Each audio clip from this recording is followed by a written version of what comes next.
Good morning, everyone. Hey, everyone. And Hello. welcome to Bible study. This is the Bible study for Sunday, January 3rd, which is the second Sunday of Christmas. So Merry Christmas, everyone. Ooh, Merry Christmas. Hey. And we are going to be celebrating Epiphany. So this is, Epiphany is usually the 12th day of Christmas. And we are going to celebrate Epiphany this Sunday. So here's the intro for our service. The Feast of Epiphany is a celebration of God's glory revealed in the person of Jesus Christ. In Isaiah, that glory is proclaimed for all nations and people. Like the light of the star that guided the Magi to Jesus, the light of Christ reveals who we are, children of God, who are claimed and washed in the waters of baptism. We are sent out to be beacons in the light of Christ, sharing the good news of God's love to all people. Nice. Nice. I like that. So do I. So we're going to start off with our first reading, Isaiah 60, 1 through 6. And Pastor Jules, I think you have this one, right? Yep. The intro for this is Jerusalem is assured that nations will make a pilgrimage to her because the light of God's presence is in her midst. The bountiful food of the sea and the profits of international trade will come streaming to Jerusalem and thereby declare God's praise. Now, before we get going, it's important to note that Jerusalem is the feminine version for the word Israel. Okay? We established that last week when we had Bible study. And the text reads, "Arise, shine, for your light has come, and the glory of the Lord has risen upon you. For darkness shall cover the earth, and thick darkness the peoples. But the Lord will arise upon you, and his glory will appear over you. Nations shall come to your light, and kings to the brightness of your dawn. Lift up your eyes and look around. They all gather together, they come to you. Your sons shall come from far away, and your daughters shall be carried on their nurses' arms. Then you shall see and be radiant. Your heart shall thrill and rejoice, because the abundance of the sea shall be brought to you. The wealth of the nations shall come to you. A multitude of camels shall cover you, the young camels of Midian and Ephah. All those from Sheba shall come. They shall bring gold and frankincense and shall proclaim the praise of the Lord." Word of God for the people of God. Thanks be to God. Be to God. All right, this is all about restoration work. So Isaiah's vision of the glorious restoration of Jerusalem was probably originally intended to inspire returnees from exile, but it has also inspired theologians ever since, especially in their reflections on the revelation, heaven, and Christ. The chapter is first and foremost a call to perceive and participate in the glorious work of God. That is from the commentator Christopher Hayes, where he also talks about this idea of thick darkness. He asks the question, who exactly is to enjoy the divine light of this heavenly city? There is an evident tension running through the passage itself. On the one hand, the peoples are to be covered by, quote, thick darkness. Interestingly, a Hebrew term that is itself associated with the divine presence, as in Exodus chapter 20, verse 21. But on the other hand, the nations and their kings are expected to come to the light. It seems that what is envisioned is not the permanent banishment of outsiders, but rather the revelation of divine favor for God's people, a grace to which others will ultimately be drawn. Then a little bit later on, he discusses this wonderful tradition of linking the text together with the Epiphany. And the Greek word epiphania, I don't know how to say that. It's got an E in it. Epiphania.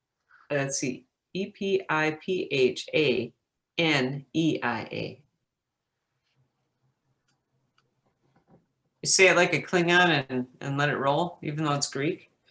The word literally means shining forth, like shining forth. The phrase, your light has come. And that is the reflected light of Christ, the Christ light. The light shines in the darkness, and the darkness shall not overcome it. Also, Brueggemann, many of you guys know who Walter Brueggemann is, at least in this Zoom here. Maybe some of you have read Brueggemann at home if you're watching this. Brueggemann talks about Isaiah's version of, particularly in 60, which would be 3rd Isaiah, but this idea of the inversion of geopolitics. And I like that idea of always this upside down kingdom, that we have a kingdom that is top down, where you have, the people that are in power at the very beginning. And I think what Isaiah is calling for, and what we're called as Christians who are public leaders, to invert that, to make it the upside down kingdom, where everyone is welcome, where things, the lowly are brought up. I mean, it's Mary's song all over again, right? That's like the inversion of geopolitics in and of itself. And with all of the things that are going on right now in our society, it's an interesting time to think about, what does that look like? I've been listening to some political conversations around not just the infusion of a possible additional payment to those who may not have enough, whether it's $600 or $2,000, whatever that is, but our political climate is feeling pretty toxic as usual. And I'm hoping that as we ease into a different structure, perhaps, that we'll see an inversion of this geopolitical movement, where those who have great wealth will be able to distribute it more. There's been interesting conversations around Bezos and Amazon and the giving away of money, and it's the thing that I heard, and I thought, this is so interesting. It's been occupying a big part of my brain. It's like, Jeff Bezos, who is the CEO of Amazon, has so much wealth that if he gave $100,000 to every single one of his employees, his income would not change right now. Like, so then I'm imagining, like, how would that bonus work? And like, what would it do to our overall economy? Because think about how many people are employed by Amazon. I mean, it's interesting idea to ponder. And then what would the people who work for Amazon do with $100,000? I mean, like, we would make sure that money, that tax money, would be taken out of that before they got it, right? Because that could lead a whole nother direction for people. Not recognizing, like, okay, here's your bonus, but you have to pay like 1/3 of that back. And now all of a sudden you're in a different tax bracket. And what does that look like? I mean, this is people of God. I have not been reading books this week. I've been listening to podcasts, and now my brain is mush, because I keep thinking about things that are way outside of my league of understanding. But I think that's part of the call of Epiphany, is to be able to say, what's upside down, what needs to change, how do we help change it? And I think it's a good conversation to enter into. I don't know where you're going at all, and I'm probably not going to, use any of that stuff, but the manifestation of light, I think, is an important thing to talk about, because we feel corporately like we have been in a great darkness. And now that, I mean, even the winter solstice, now I've noticed even in the last couple of days that it's lighter longer. And there's hope in that.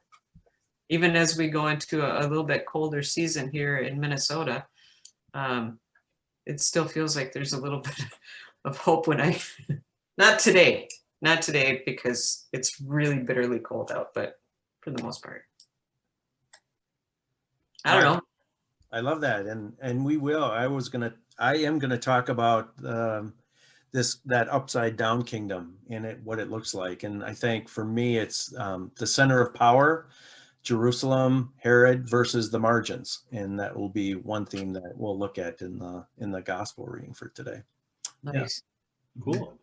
Well, that's about all I have on that. I just, Walter Brueggemann, if you've never heard him or you haven't read him, I would guess that if you Googled Walter Brueggemann homily, something would pop up. And he has been at the Festival of Homiletics since its inception, I believe. And I don't know about you all, but listening to him preach is like, it's like wanting to take a sip of water and having a fire hose like just blasted at you with like, he's a really extraordinary preacher and a really good teacher and a good author too. And I think he's inspired a lot of folks to become better preachers. That's all I have for Isaiah this week. Excellent. Cool. And now we turn to the Psalm. Yeah, Psalm 72 this week. Psalm 72, it's verses 1 through 7 and 10 through 14. So if you have your Bible open in front of you, just note that we're skipping a few verses there in the middle, 1 through 7 and 10 through 14. Give the king your justice, O God, and your righteousness to the king's son, that he may rule your people righteously and the poor with justice, that the mountains may bring prosperity to the people and the hills in righteousness. Let him defend the needy among the people, rescue the poor, and crush the oppressor. May he live as long as the sun and moon endure, from one generation to another. Let him come down like rain upon the mown field, like showers that water the earth. In his time may the righteous flourish, and let there be an abundance of peace till the moon shall be no more. To verse 10. May the kings of Tarshish and the isles pay tribute. May the kings of Sheba and Seba offer gifts. May all kings bow down before him, and all the nations do him service. For the king delivers the poor who cry out in distress, the oppressed and those who have no helper. He has compassion on the lowly and poor, and preserves the lives of the needy. From oppression and violence he redeems their lives, and precious is their blood in his sight. There you go. That's the psalm. It's a lovely psalm. We've talked a lot about the Psalms over the past few months because the three of us have been in study together, and it's been a good excuse to take a look at the Psalms. And so most of you are probably aware that when it comes to the Psalms, there are Psalms of lament, and there are Psalms of praise, and there are Psalms of, for a variety of different occasions, to open a temple, to close a festival, etc., etc. This is a psalm that is in the category of Coronation Psalms. So this is a song that would have been sung at the coronation of the king of Judah. And so you get a lot of really interesting language about what the expectation is for the king of this people. And clearly, what is important for the king is to live out God's justice and righteousness. We see that reflected again and again and again and again and again. And God's justice and righteousness we see have nothing to do with winning wars. It has nothing to do with tax policy. It has nothing to do with, like sitting in a fancy palace and ruling over people. It has everything to do with care for the poor and the oppressed, justice for the poor and the oppressed, righteousness toward the poor and the oppressed, again and again and again. That is what the expectation is for this king. Not to be a political god unto himself, but to be a servant of God's justice and God's righteousness in the world. And so righteousness meaning that we are to be who God created us to be, right? And to do what God created us to do. And so living out that call again and again and again. And so we get some really interesting language throughout this particular text that the rulers in verse 6, let him come down like rain upon the mown field, like showers that water the earth. Remember, this is a desert, right? And so water is important. And so the psalmist calls the king to nourish the land, right? To care for the earth and its peoples like rain.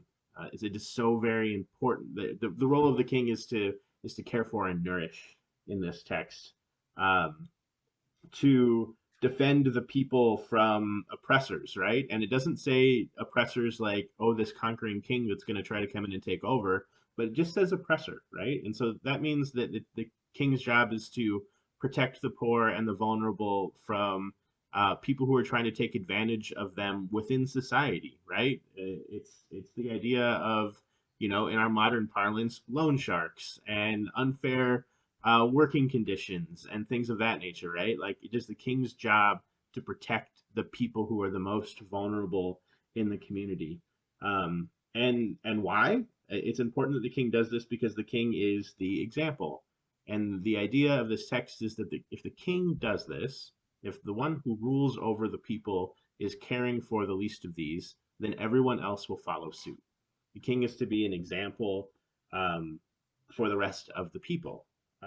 Now, what we know is that not a single one of the kings of Judah succeeded at doing this. Like, none of them. They all fell pretty short.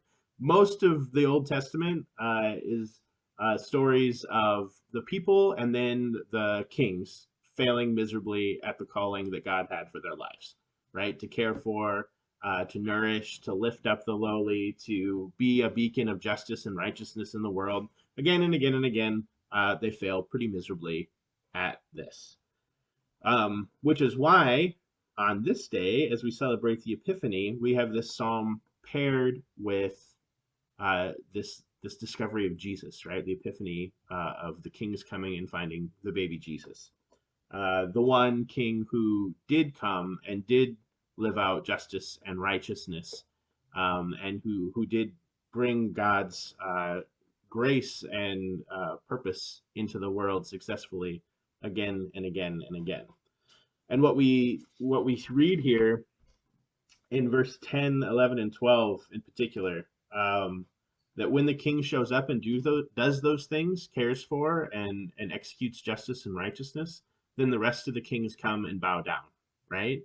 And so traditionally this psalm is paired with this text because we have the idea of the three kings, who have come to be understood as the magi and the wise guys, and the number is pretty fluid and all of those wonderful things that have happened. But the reason it gets paired here is because we have kings that come and bow before a baby in our gospel text, and this psalm lifts that up, right? The king who does what God intends for the world, who lives out justice and peace and righteousness, the rest of the kings come and bow to that king, right? And if you look at history, the only time that a king bows to another king is if that king comes in and conquers them, right? Like, there's the power over.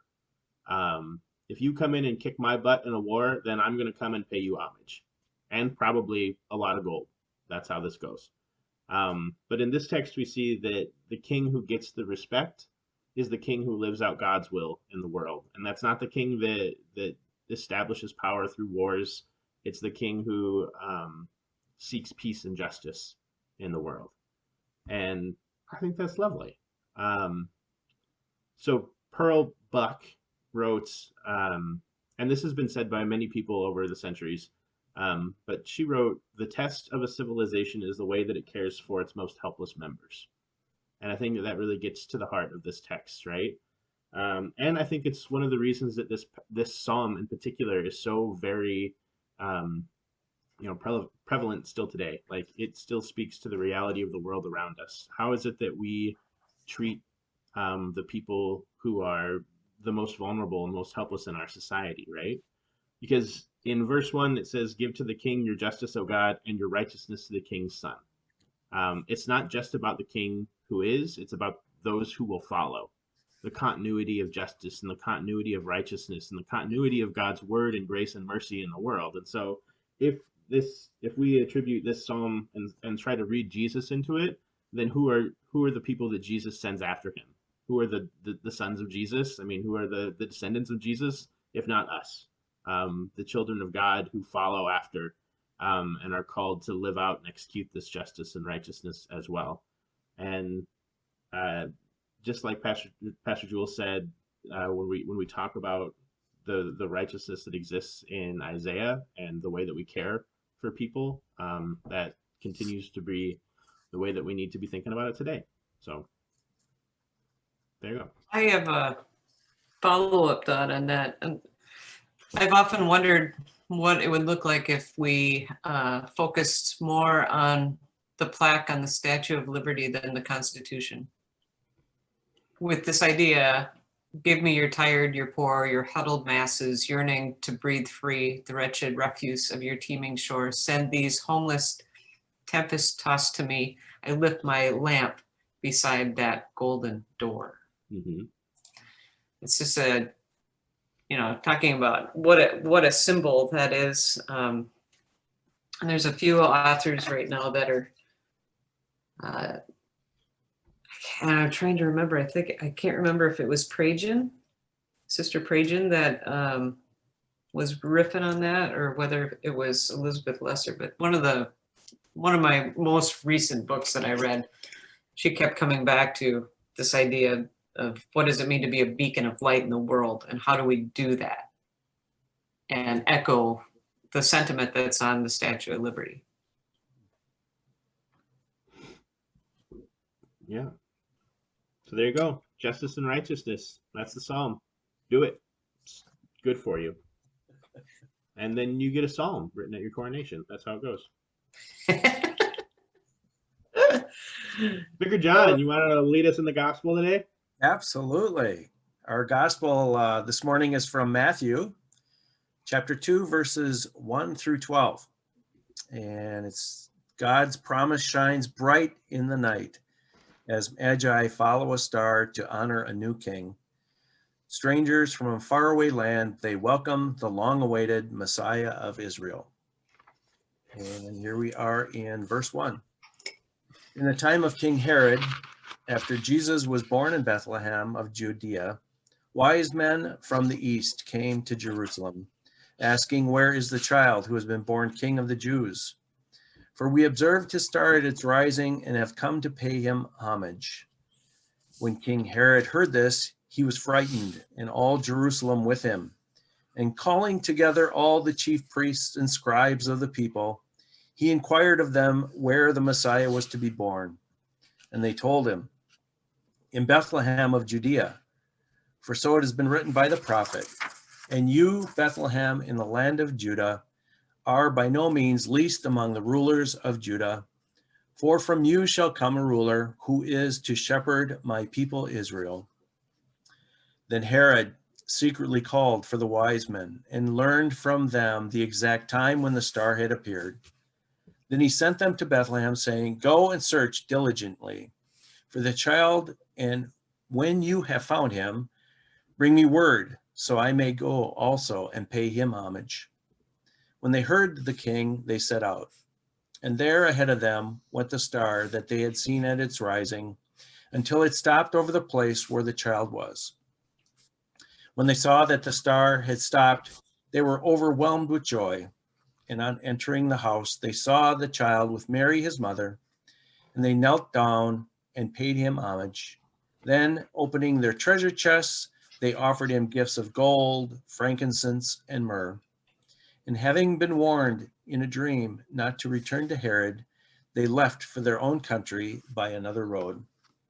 The word of the Lord. Thanks be to God. Thanks be to God. I always think of James Taylor when I hear that. Yeah, go home by another way. Yeah, I love that song. Exactly. I don't know, that was in my head the last couple of days as well. Super fun. It's great to sing along to. Yeah, totally agree. So Epiphany is celebrated the 12 days after Christmas on January 6th. And just as a reminder, Epiphany is a Christian feast day that celebrates the revelation of God, incarnate as Jesus Christ.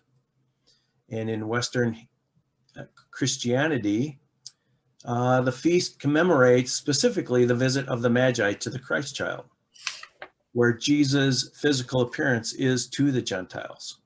So, and their epiphany then was the recognition that the prophecies of the Messiah had become a reality, which is huge, significant theological significance, that the gospel is also for Gentiles and indeed the whole world.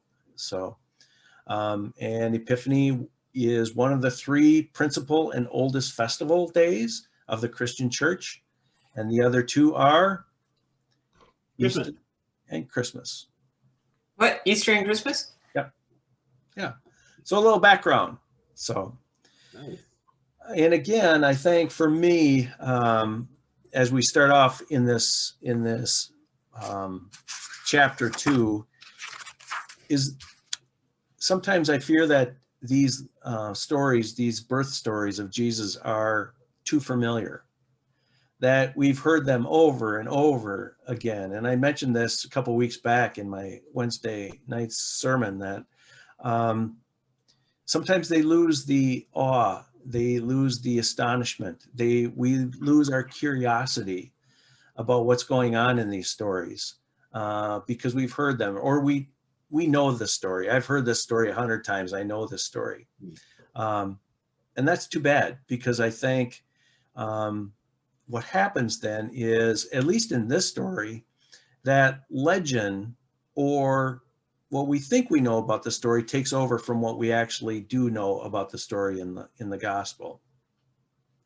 And the legends become strong in this one. And I think one of them is how many Magi visited Jesus?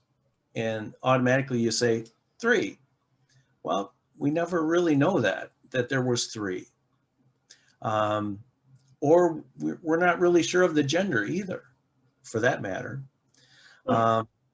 And, I think from, we'll hear the hymn sometimes sing, "We three kings of Orient are," but the Bible really never says that they're kings. They call them Magi. It isn't the same as a king, so that's a little bit different as well. So I think it's really interesting to think about maybe looking at or thinking about this text in a different light, or try to give it, a different light in your reading. So, yeah. So who were these travelers from the East? I think traditionally they think that these Magi came from Persia, that they were dream interpreters, some think. By Jesus' time, they were probably referred to as astronomers, fortune tellers, or stargazers.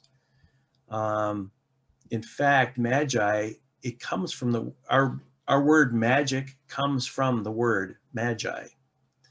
So I'm not sure. I mean, there's many people that think, well, they are probably not so much a respectable wise guys, wise men, but maybe horoscope fanatics, maybe, if you were to use the term today. Some think a practice that would be condemned by Jewish standards, not certainly not mainline worshipers of Judaism. So I think it's a little suspect, I would say, is maybe their background. Nobody really knows, right? Yeah. Yeah, I think They're wizards. I was going to say they're coming from Hogwarts. No, not Hogwarts. They're coming from the East. They're coming from Mahu. I'm looking at it. Mahuto Koro, which is the wizarding school in Japan. Oh, there we go. So, They were magicians and frauds who practiced the forbidden arts of divination. At least one option. But yeah, I think the Persia thing is really fascinating. And we had the rising star of Bethlehem this year. I was so bummed that it was cloudy, weren't you? I was too, but I think Tanner got a glimpse of it. I saw it on Tuesday. I didn't see it. Yeah. I saw the conjunction of 2 planets on Tuesday night. It was quite lovely. I saw it a couple of different nights. They weren't quite as close as they were Yeah. And it's still pretty cool, but I was really bummed that it was cloudy here in the cities. Yeah. But the timing of it was so cool. Mm-hmm. It was. Yeah. And what did they see, right? Did they see a conjunction of Jupiter and Saturn like we just witnessed? Was it a supernova? Was it a comet? Some people think that it was an angel. Especially medieval writers believe that they were being led by an angel, and that the angel led them directly to the manger. I don't know.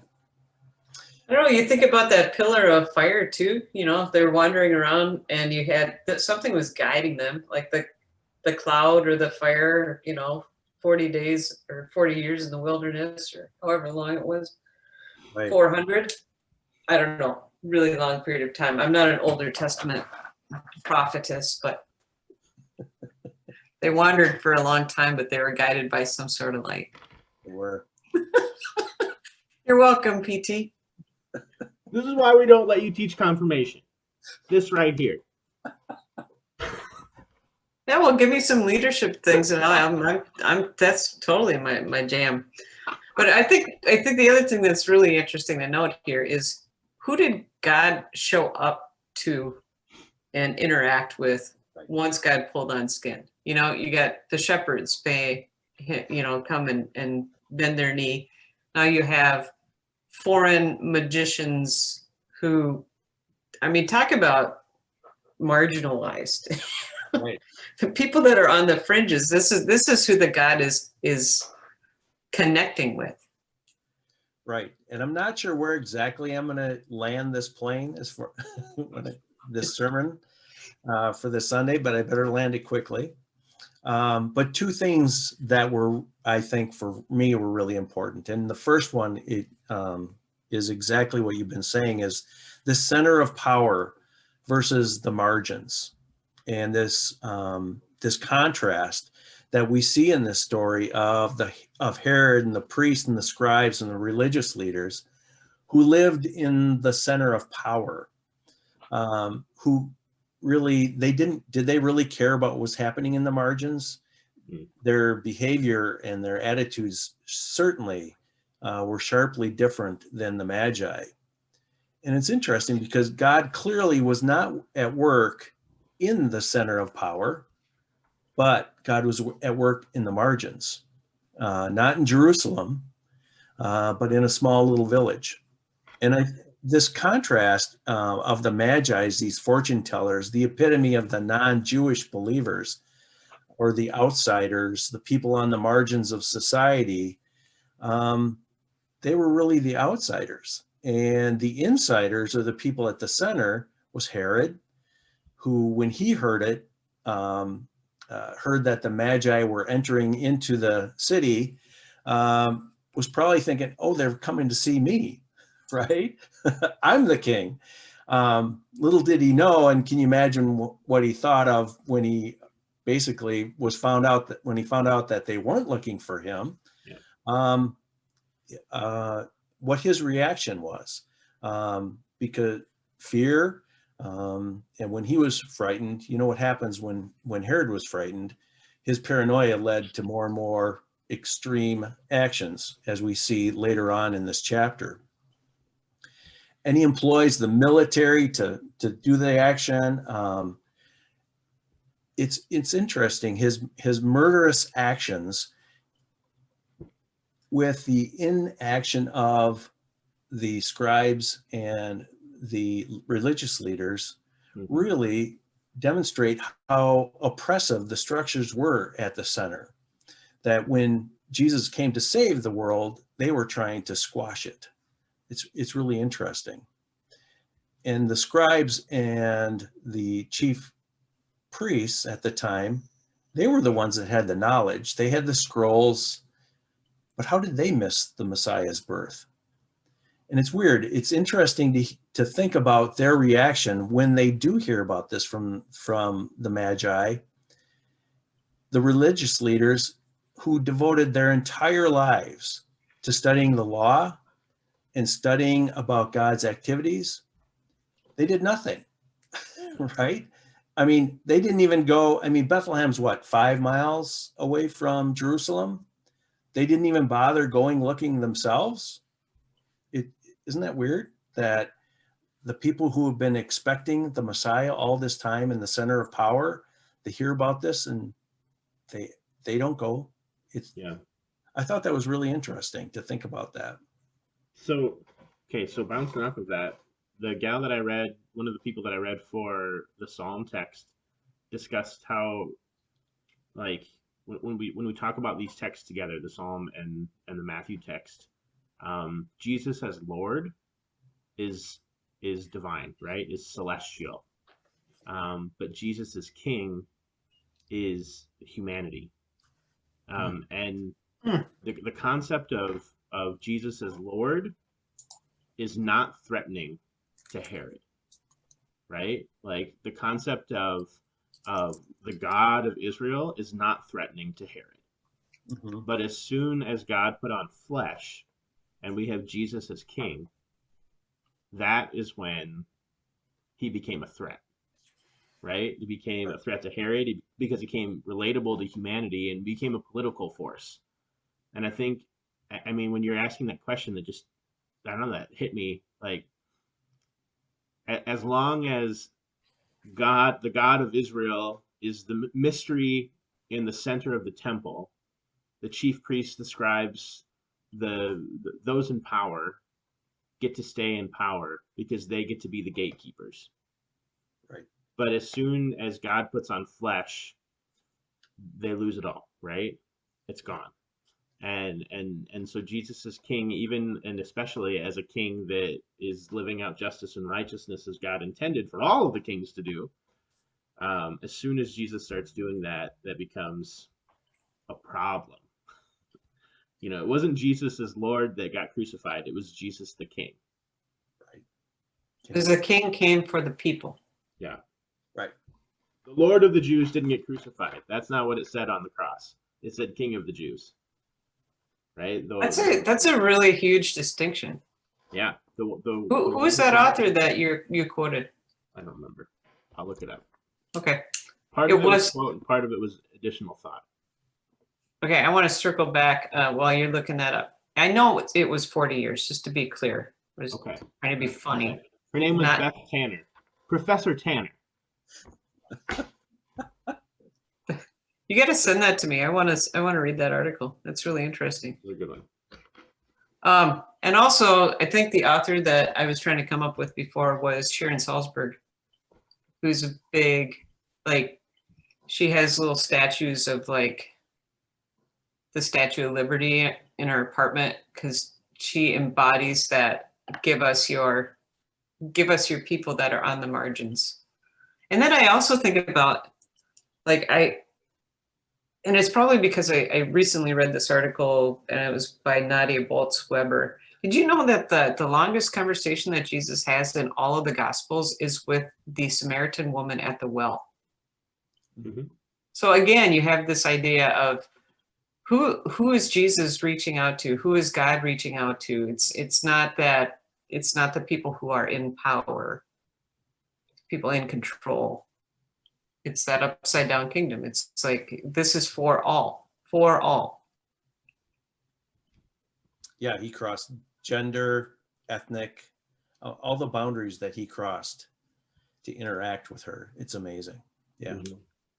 Yeah. And that riffs off last week with the dedication with Anna or Hannah, however you want to say it. And she represented that gender piece too, you know, all of humanity. It wasn't just this male dominated religious structure. She and Simeon were absolutely filled up with the Holy Spirit and recognized and then represent all of humanity, like Tanner was talking about with the King of the Jews and the Beth Tanner piece. This is really interesting. Yeah, I love that. Yeah, and in what Jerusalem, this to kind of play off of that is the holy city, the place of power, right? The center of the kingdom. And that's not where this all happened. It happened in Bethlehem, which is the least of the cities around, right? It's marginal. It's like, it's not New York City, if we were to look at it, in today's terms, or it's not Minneapolis, St. Paul, but it's fertile Minnesota or Hackensack, or I don't know, you name it, Roseau. But it's, it's really on the edges. And I think as I think about that, it's kind of, it's like dangerous talk. It's like, what does that mean for us? One can say that in some ways we are in the center of power, right? We are part of the mainline Christian church. And do we share in some sort of complacency or, I don't know. All these questions keep coming up as far as what does that mean for us? Because we certainly are mainline. We are not on the fringes.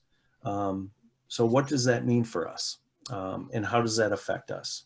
So maybe it means we need to get our butts out of Jerusalem and go see what's going on 5 miles away. Right. Yeah. Yep. Anybody want to go to Fertile this afternoon? It's cold. No, it's cold out. Too cold. So that's one emphasis I'm kind of looking at. The other way, which I thought was really interesting, is that James Taylor piece, the New Road. And I was reading from a theologian, James Howell. Let me read something that I read of his. In verse 12, where it says, they went by another road. An angel warned them, so they departed by another road.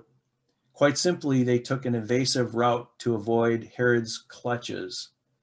But could it be that Matthew is offering a tantalizing hint about life for those who have met Christ?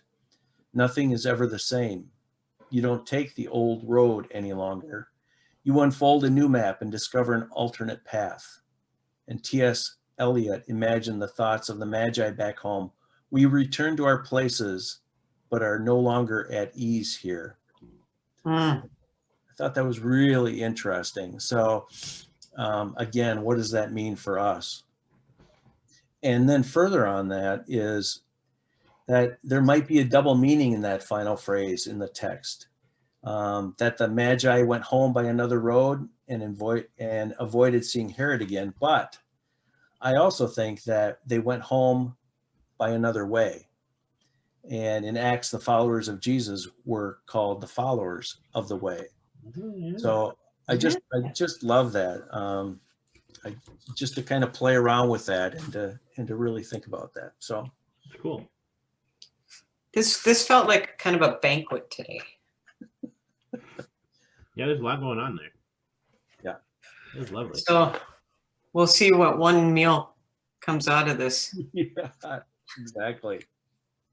Many, many ingredients. That's great. That's Cool. what I have today. I like it. I love it. Hey, John, Thanks, Vicar John. Thank you. thanks for joining us, everyone. Quick reminder, we'll have drive-through communion when the temperature is above freezing at 5 o'clock on Wednesdays. Otherwise, tune in for Facebook and like us on that, on the All Saints page, and then also on our YouTube, subscribe to us, be a part of worship. We've put out so many videos in December. That it was great, but maybe a little overwhelming. So if you didn't get a chance to watch them when they were premiered, you can absolutely circle back and participate in worship. Also, we are going to be sending out a paper copy of our newsletter for January. We did this in December, but January, if you're watching this and you get a paper copy, that's going to shift to an electronic copy starting in February. We're sending it paper because we're going to be doing a Zoom annual meeting coming up, and we want you to have all the information about that. And we'll we'll roll that out to you as the time gets a little bit closer to that event. What is the date for that, by the way? Is that the First Sunday in February is our annual meeting, and the last Sunday in January is our budget forum. They'll both be at 10 o'clock on Sunday mornings. So be prepared to join us for that. Yep. Awesome. And hopefully this will be up in a podcast version starting in the first of the year as well. And so we shall. So keep your eye open for that. We just need to get a couple more pieces pulled together, and there's been a lot of moving pieces right now. So keep praying for your pastors and vicars and parish nurses and musicians and office managers during this time, even though it's kind of seems like, Christmas is over. Now it's like, whoa, here comes annual meetings and Lent. So It's gonna be good. it's all good. Blessings, everyone. Have a happy New Year. We'll see you again soon. All right, peace out, people.